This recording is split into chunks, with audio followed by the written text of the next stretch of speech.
Welcome to another episode of Nacoa's Lunchtime Lives, a series of episodes where I interview people that have supported Nacoa and COAs and talk about their life journeys and how and why they found themselves as part of the Nacoa tribe. In this interview, I speak to Tony Adams, the legend that is Tony Adams, the longest serving patron of Nacoa. We talk about Tony Adams' life, his own struggles with alcohol addiction and what that looked like. And then we talk about his recovery journey as well and how over the last 24 years he's found himself in that time becoming a patron for Nacoa, doing lots of awareness raising and lots of work for Nacoa as such a long-standing patron. This originally went out on our Instagram page, which you can find at Nacoa UK. Some of these lives go out on our Facebook page, which is also you can find at Nacoa UK. But all of those will be linked in the comments here. And all of the videos that we record come onto our YouTube channel. So why don't you subscribe to this channel and turn on the notifications so you know each and every time we post a new interview. Sorry. There you go. Oh my God. I was trying to get myself on the laptop, but it weren't working.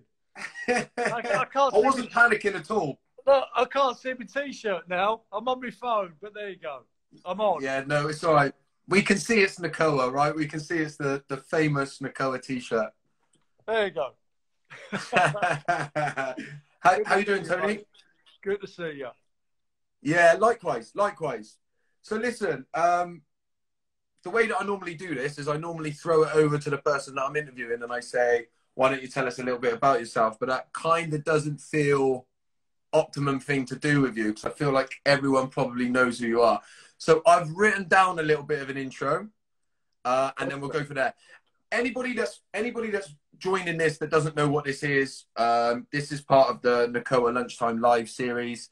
So we interview people that have helped Nacoa and children of alcoholics along the way. And today we're going to be doing it with Tony, because I'd imagine we'll have a lot of people joining from your page as well, Tony. So for anybody that doesn't know who Tony Adams is, firstly, where have you been? But secondly, I'm going to tell you a little bit very quickly. Tony Adams had a football career that spanned across 3 decades. Tony played for Arsenal and England, captaining both of those teams. Tony won the old First Division twice. Tony won the Premier League twice, won the FA Cup 3 times. You won the League Cup twice. You won the European Cup Winners' Cup once, the Charity Shield twice. You won the Young Player of the Year in the late 80s once. You were regularly in the Premier League Team of the Year. And as well as that, you were in the 1907 to 1997 Team of the Century, I believe. But probably your biggest accolade of all of those things is that you are now the longest serving patron for Nacoa. Which trumps them all, right? Absolutely. Job done. Thank you for that intro. Yeah, all true, I think. I don't think all true. All true. All true. Do you remember all of them? I didn't drink that much, mate. But could you reel them off? If I asked you what you won, could you reel them off the top of your head like that? Yeah, no, you know, it's ingrained. And weirdly, I can tell you the ones that we lost because they hurt the most, you know, and that kind of inspired me to go back and to do it again and to win it next time. We actually shared one Charity Shield, so it's actually 13 trophies. You got 12 there, and you know, you didn't mention England, and anyway, we won't go there. But yeah, I can remember every single trophy. Yes, bang. Yeah, that's good. That's good. So look. Probably, I want to try and talk about everything today, right? We've got a little bit of time and it'll be nice to talk about everything. But I want to predominantly talk about how you came to find Nacoa, right? So you found Nacoa, or you came to Nacoa in 2002, right? Yeah, yeah. My story with Mo Moland, God rest her soul, she reached out. I was, at that stage, about 6 years clean and sober. I sobered up in 96 from this illness. And I was leading pretty much. I formed my own charity in 2000. Sorry, the dates. My God, 1998. The sporting chant like kind of took hold, and the actual formation and a registered charity in 2000. And I was looking around, you know, I was getting a lot of requests from different charities, different organisations. And to be honest with you, if you're not careful, you know, you're going to get pulled pillar to post. And, and I was finding myself all over the place, trying to help this person, trying to help that person, and helping no one. And not even myself, you know, because the stress of all that, trying to run around doing everything was getting, was getting beyond me. So I kind of reined it in, and I thought, what actually, you know, I've got my own charity, sports people, you know, and I ticked that box, you know, and I kind of went, well, you know, the prison service, I was in prison. So I got involved at that stage with RATS, Rehabilitation Addicted Prisoners Trust, which is now the Forward Trust. And I've been a patron for them for as many years.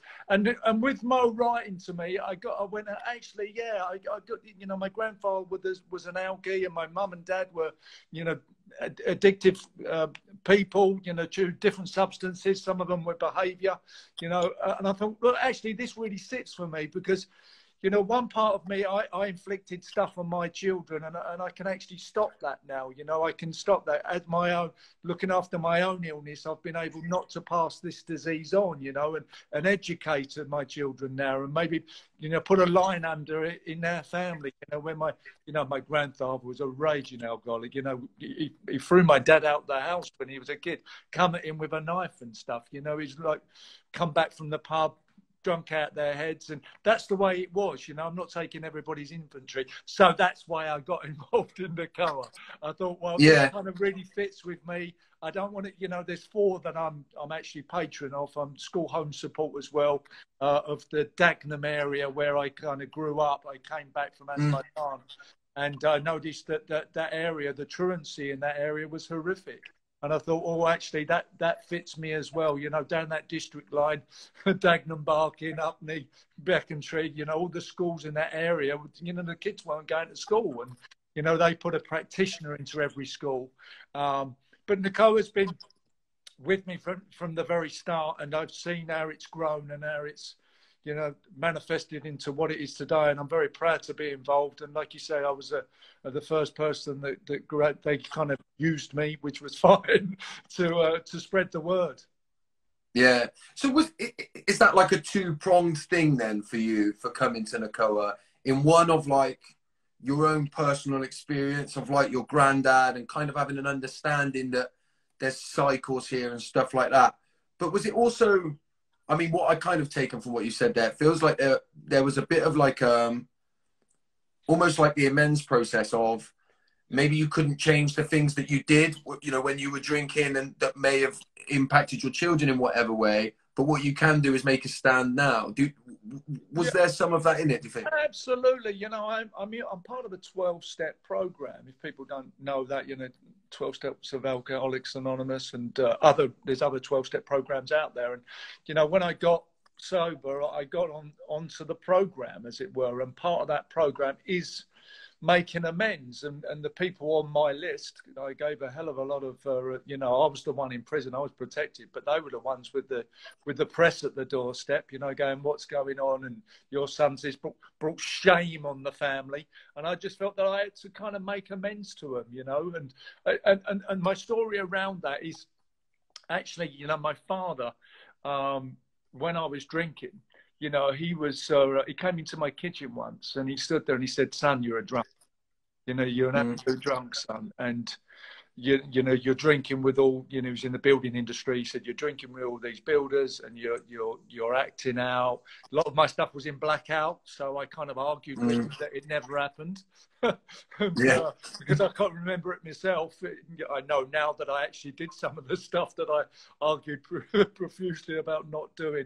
But my dad said that, so that was my experience when I was still drinking. But I was in denial, Josh, you know, and that didn't really. I kind of went, yeah, great, Dad. But you know, it wasn't going to stop me drinking. You know, it wasn't that conversation. However, I was kind of numb. I was unconscious and numb and in denial. So there's no way that's going to register. So it's not until I sobered and cleaned up, and I kind of went, you know, game's up, you know, and got to my jumping off point where I didn't want to actually live, but I didn't know how to kill myself. you know, and I got to that jumping off where I totally surrendered and went, you know, and then after that, like I said, I got onto the 12-step program. And part of that is saying amends. So I took my mum and dad out to eat. I always remember there's a new restaurant over Putney Bridge that opened up, and I took them there and I sat them down and I made my amends. I said sorry for everything that I'd done and, you know, the shame that I brought in the family. And my dad turned around to me at that stage. He said, "I'm not having it, son. You're not an alcoholic." And I kind of went, wow, you know what I mean? It's like he didn't understand. So I didn't understand. So how can I kind of, you know, he's you know, 6 years before that, he's in the kitchen with me, pleading with me to not drink. And then he's going, actually, son, you know, I don't care what they're saying, because it was a dirty word in his head. Alcoholic was a dirty word in his head. Yeah. The difference was that was I was recovering alcoholic and I wasn't a practicing alcoholic. But he didn't get he didn't get that. All he heard was people out there saying, "Oh, Tony Adams is an alcoholic. He's an alcoholic." You know, so he said, "Oh no, you're not that, son.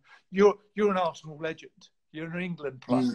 You know, that sitted better with him. But you're right, Josh. You did hear correctly. It is a part of my amends process, and to tell my family, you know, it's not their fault. I was the one with the issue. I crossed the line and couldn't get back, and it's my responsibility to clean that up.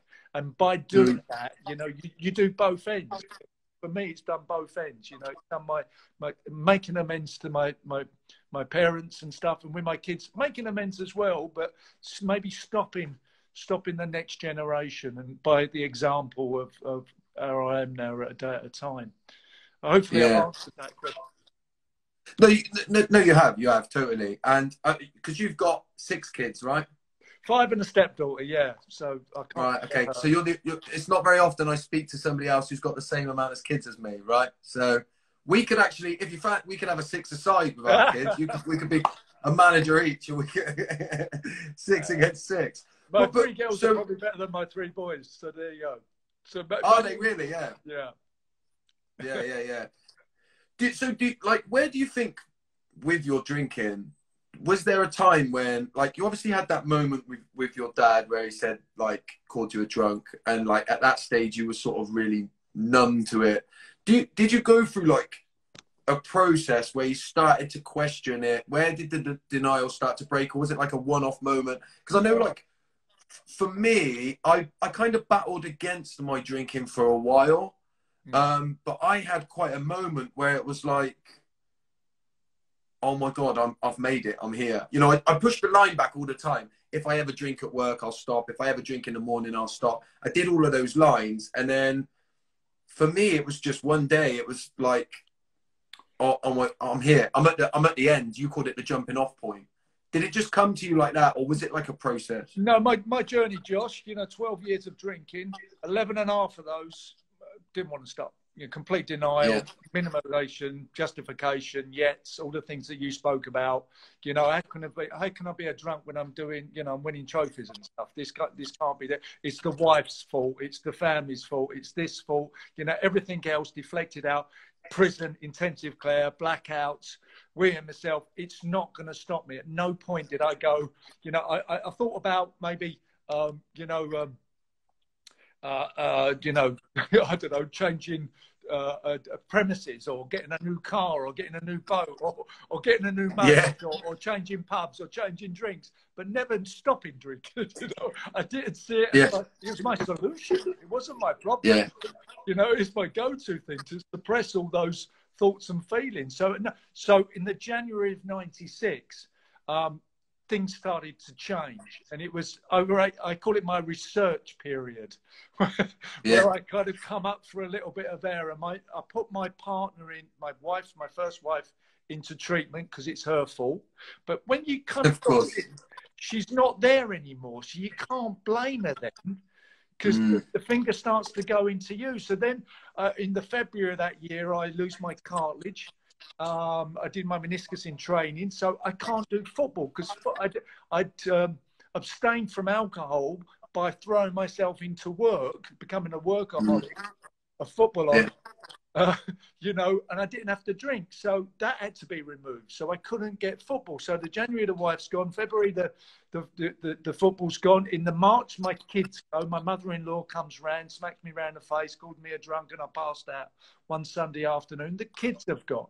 You know, so slow by slow, I'm losing the plot, you know, and finding that I'm running out of things to blame.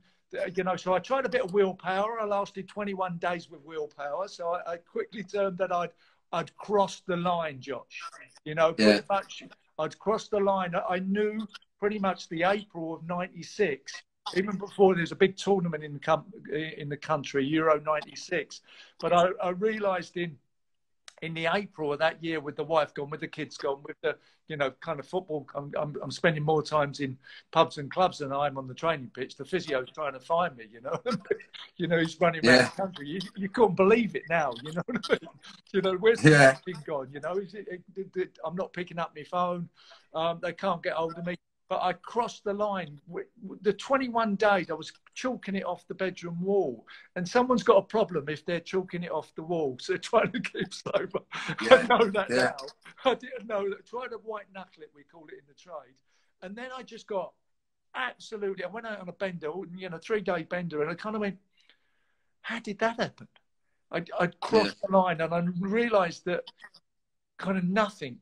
I couldn't do it anymore. You know, we had a tournament in the Euro '96, like I said, but as soon as that was finished, I went on an almighty 6 weeks bender, getting to the end of my drinking, and then finally got to that jumping off point where I surrendered. And it was like a spiritual awakening, Josh. You know, it was like there was a moment for me, but it was at the end of an 8-week research period.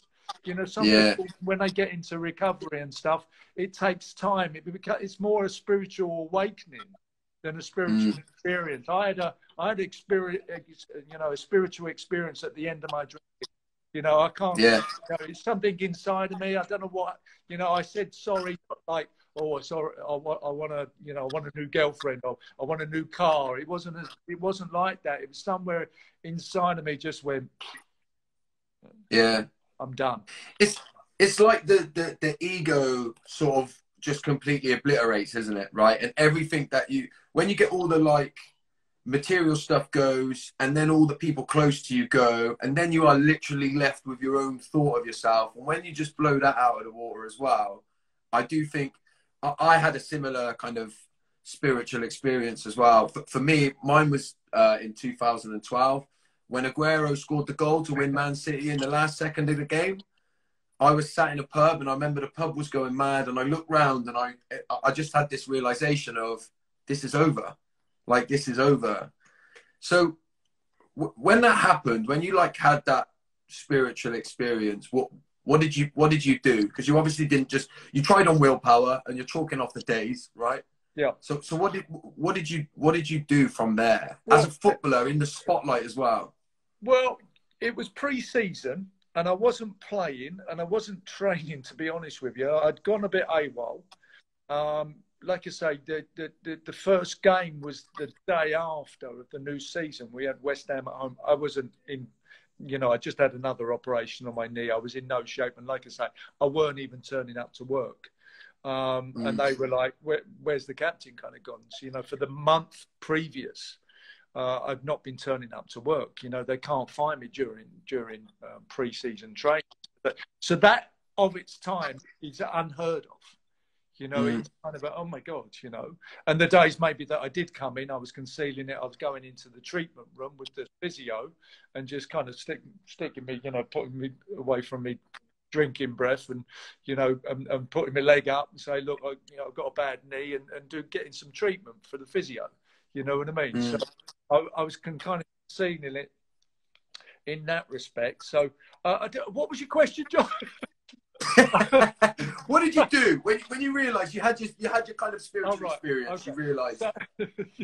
So I actually went home for the weekend and sweat. I had a bit of a detox, a home detox, because of the know, the 3-day bender that I came off of. You know, it's pretty much dangerous. I don't suggest anybody does it at the end of their drinking. You know, it's quite dangerous, you know, to do it. But I shook, I shaked, I weed myself. There was stuff coming out the cupboards. you know, everything that are. But I knew the game was up because I had that moment. You know, I knew the game was up, and practically on the Monday morning, because I didn't have a license at that period, I had a driver. He came, and I actually got in the back of the car. I don't know. I was kind of being led, Josh, you know, and I went into training.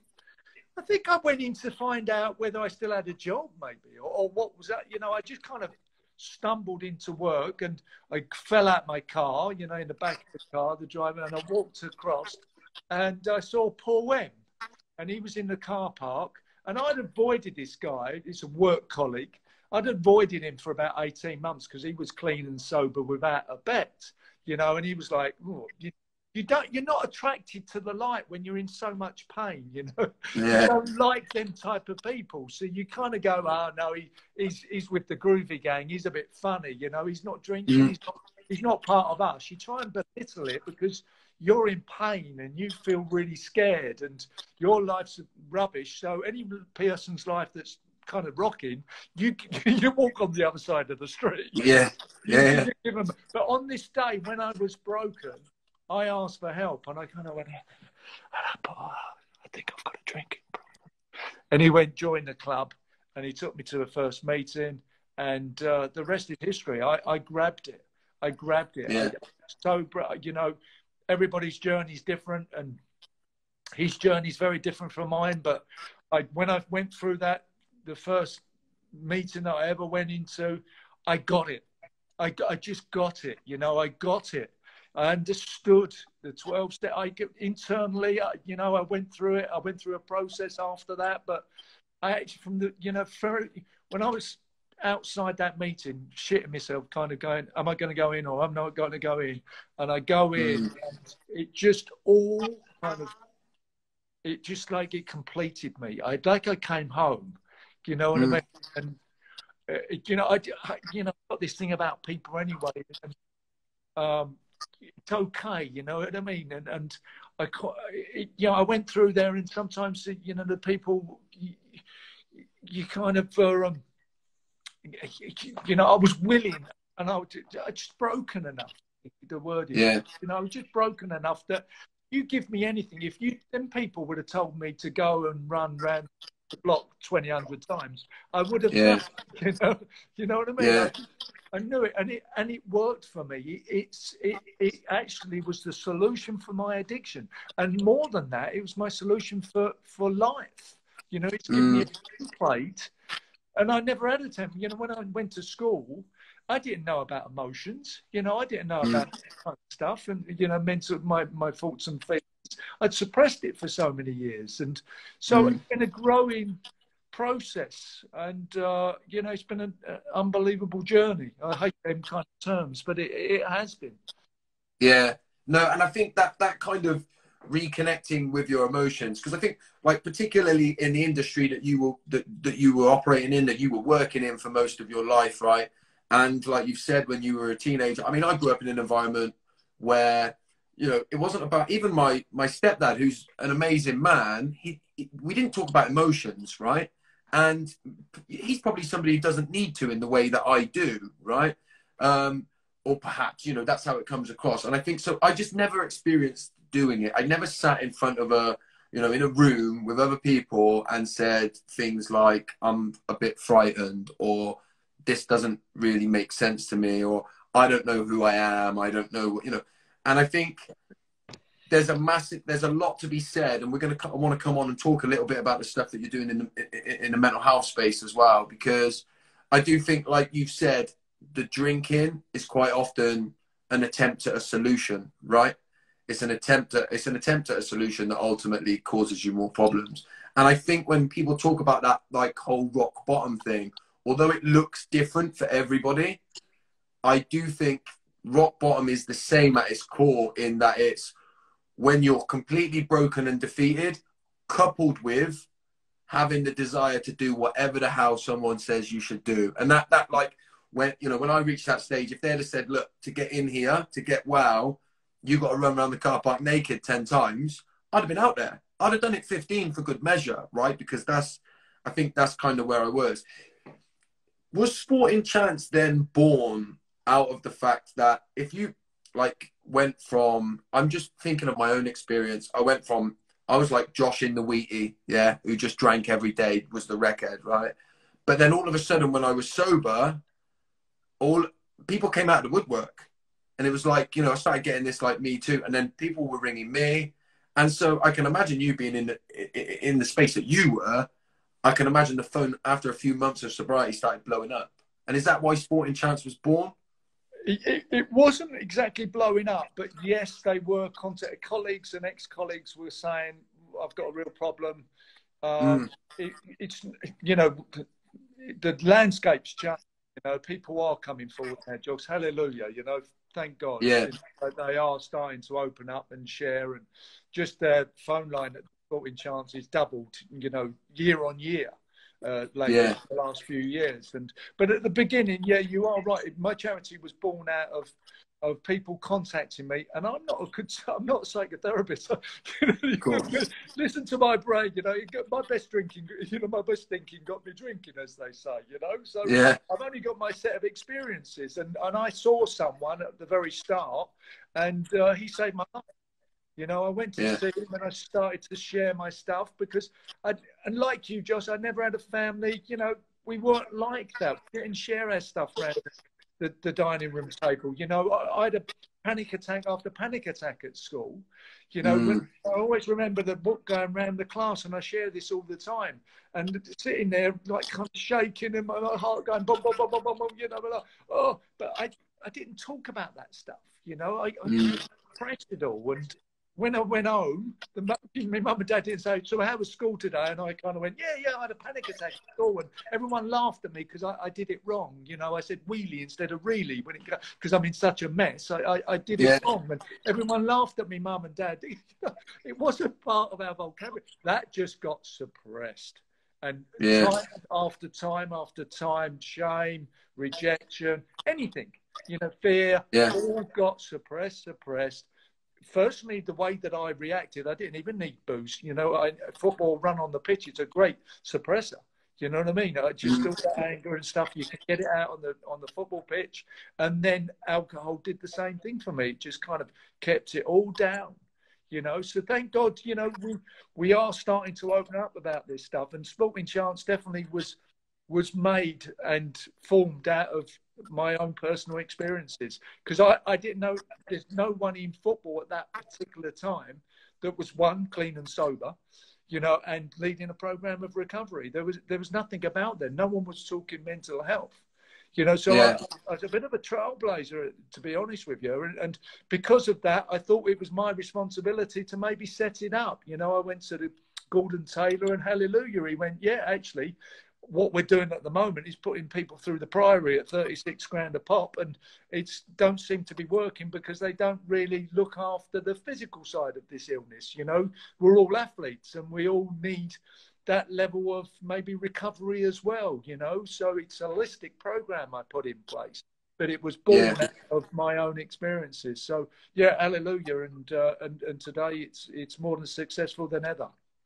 Did you ever envisage it? Did you ever, like, in your darkest days? Because look, some of the things that you experienced when you was younger, I would say that you're probably like me in that the one thing I didn't want to be was an angry drunk when I was a kid. From some of the things I experienced, I remember thinking, what I really wanted is to have loads of kids and just be this amazing dad who was there emotionally, right? And yet here I found myself as a drunk with kids at 18 years old and just completely clueless of what I was supposed to be doing, right?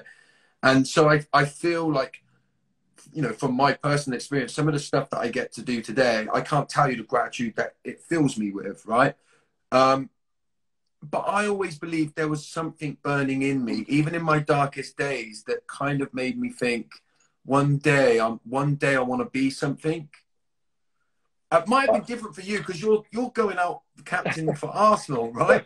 So, do you know what I mean? I don't know if it was different. I'm super selfish, you know what I mean? And it's self-obsessed, and I try not to be today, you know, I try to be selfless.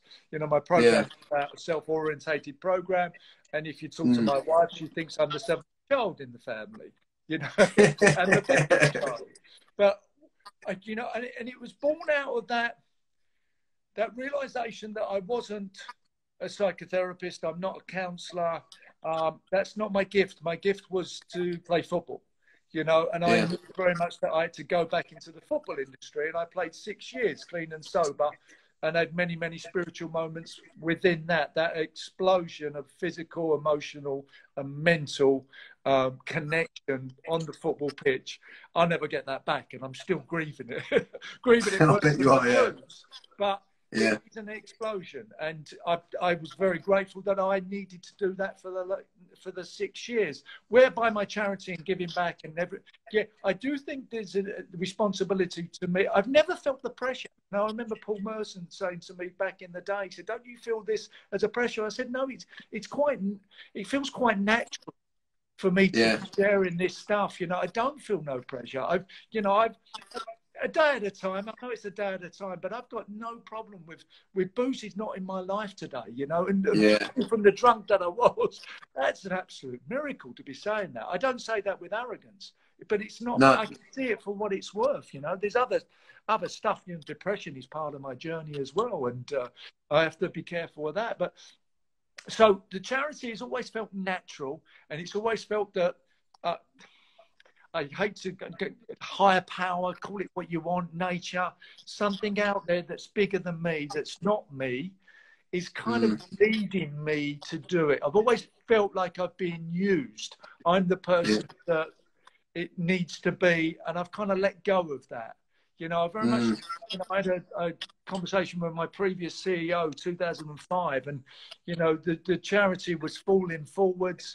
You know, I gave it 167 grand when I did the book Addicted in 1998, wrote Addicted. And with the money from that, I set up the Sporting Chance because it was a business and it needed to run. And I pretty much run out the money and kind of, we were talking and like, actually, if it folds, it folds, you know, and not to get attached to these stuff, you know, to let it run its course. And maybe the charity's not meant to be. And one thing after another came forward, and it went on to strength, and that's not me. That's the people that took it over and started to run in the education department, in the one-to-one therapist, in the, you know, on the phone line. People presented themselves, and it just took fire. And I can't. I'm not really responsible for that. I was responsible. Something needed to start it, and it used me.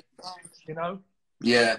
And that was obviously your purpose that was born out of everything, right? You like almost become like the vessel for it. Yeah. Do you know what I mean? Because like, just to touch on what you said about the sort of higher power stuff, I think what a lot of, certainly I relate to as somebody, you know, who classifies myself as an alcoholic, an addict, is I needed to get myself out of the way.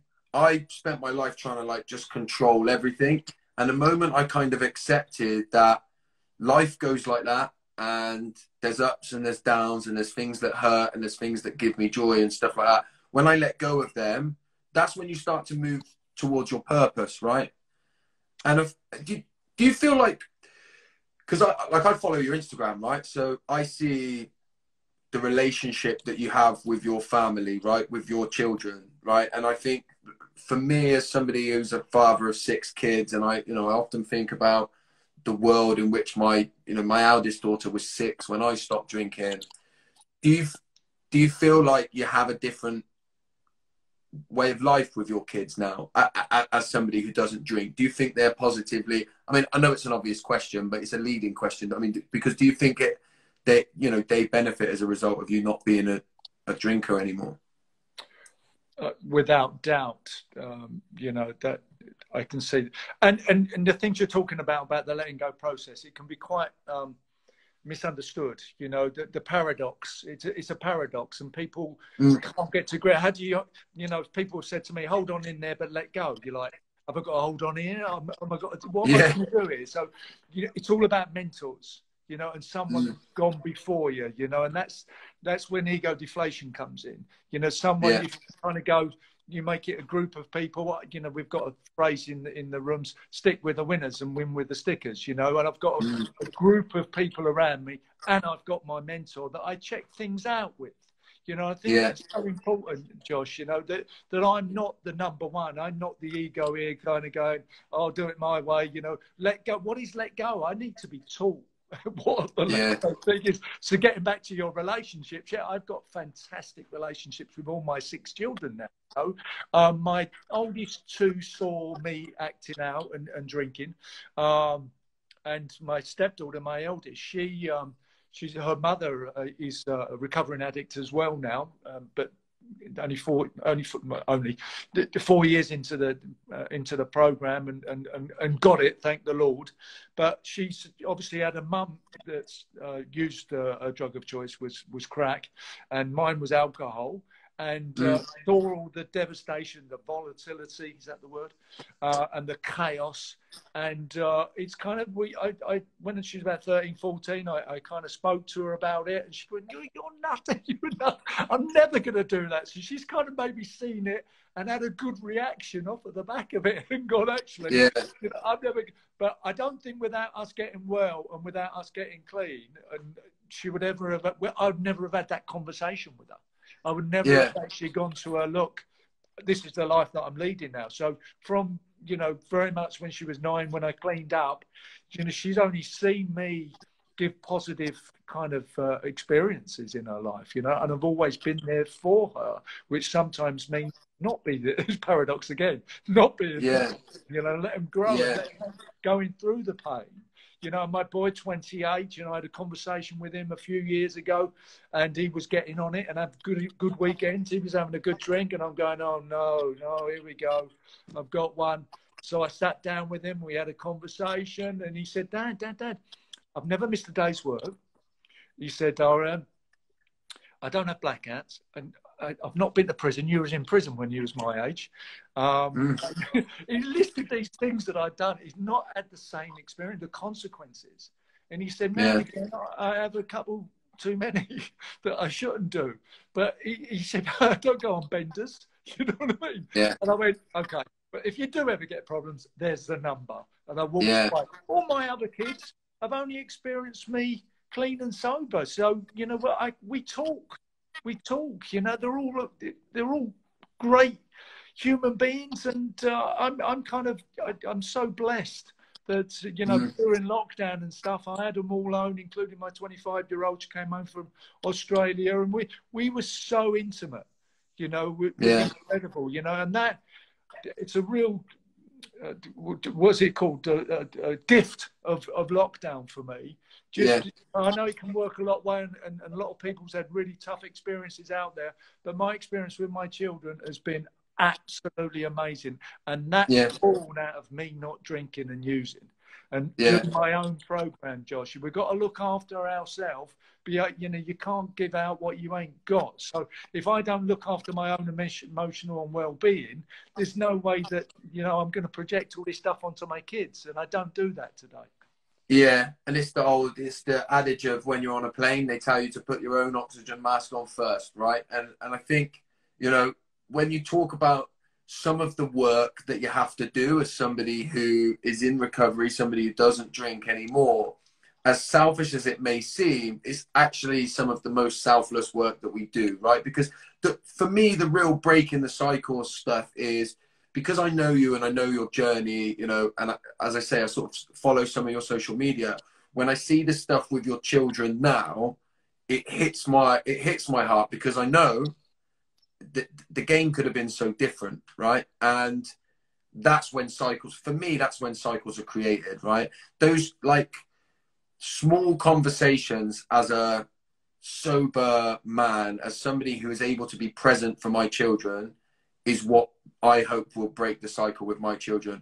Because even that conversation that you're able to have with your son, where you say, come on, is it this? And he says no. And then you listen, you hear him out, and you say, you know what, if it ever gets that bad, then here I am.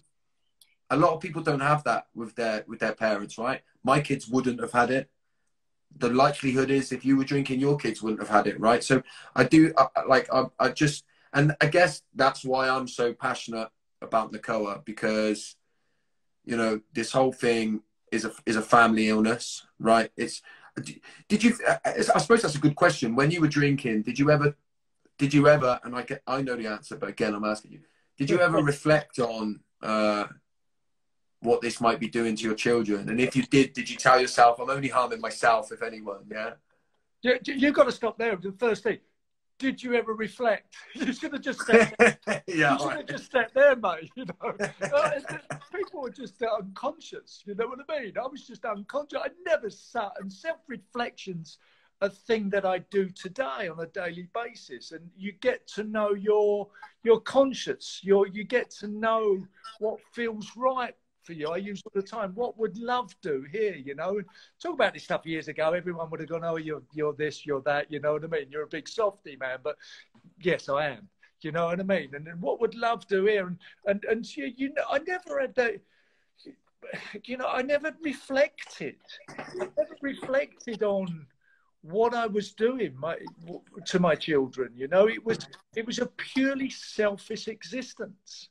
You know, boozing, drinking, the self-obsession, the mental self-obsession, you know, the emotional suppression, you know, the physical allergy, the spiritual malady, you know, it's purely selfish, you know. So to take my children, you know, I couldn't wait for that kid to get to sleep so I could have a couple of Guinnesses, you know, and get out, you know what I mean?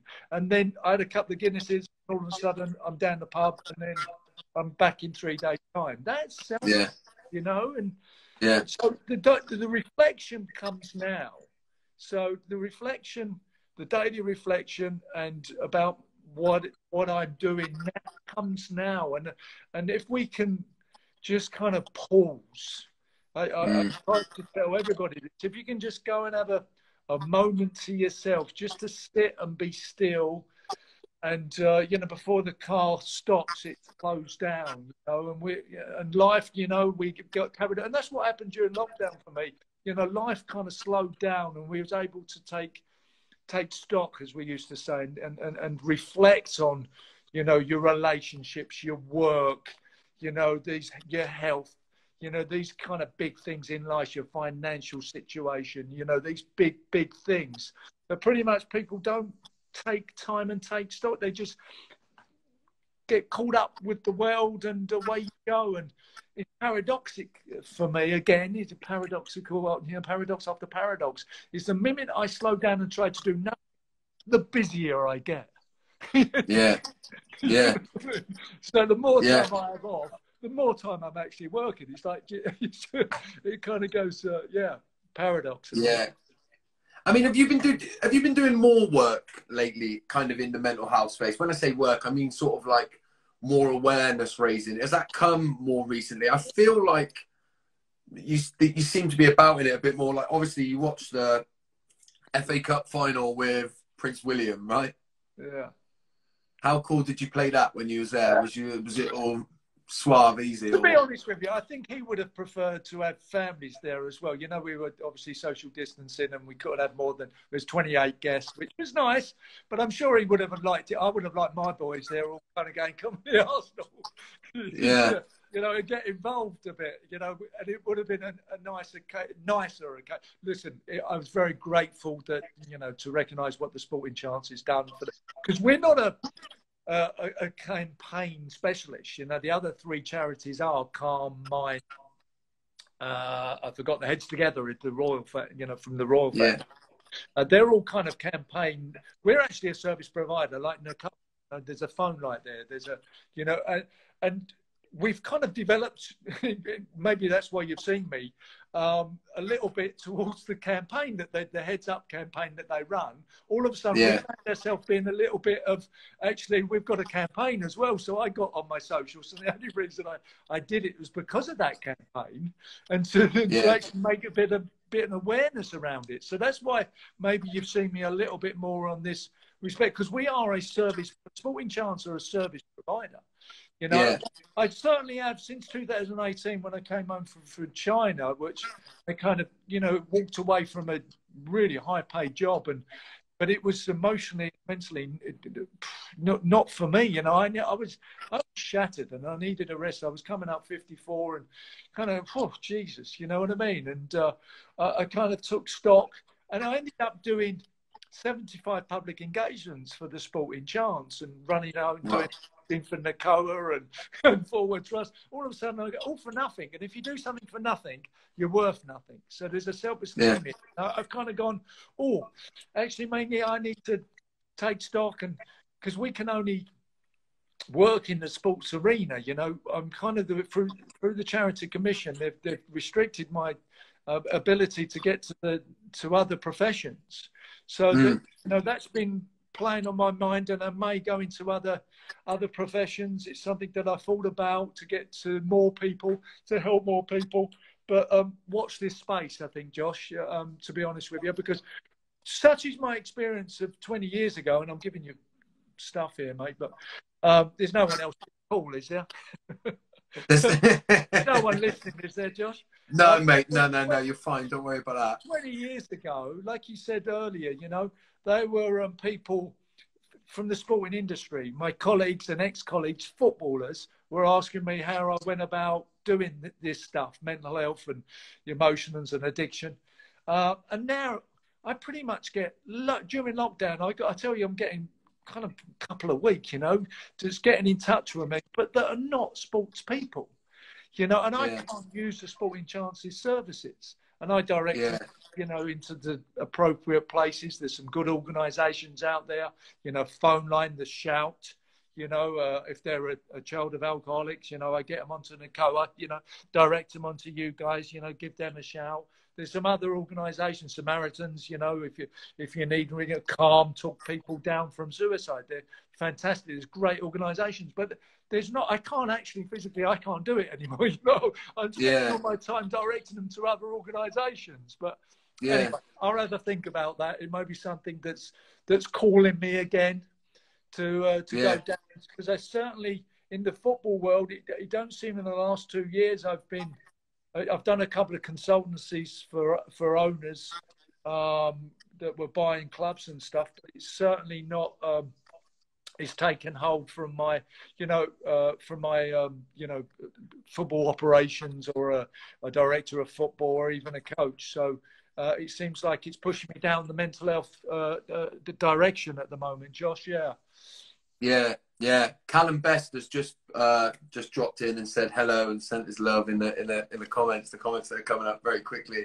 But I think there's a lot to be said, particularly for you as a man that you were, like, you, as in that, like, the big strong centre half in football, to be doing the whole emotional things, right? I think it is such a huge thing in the space.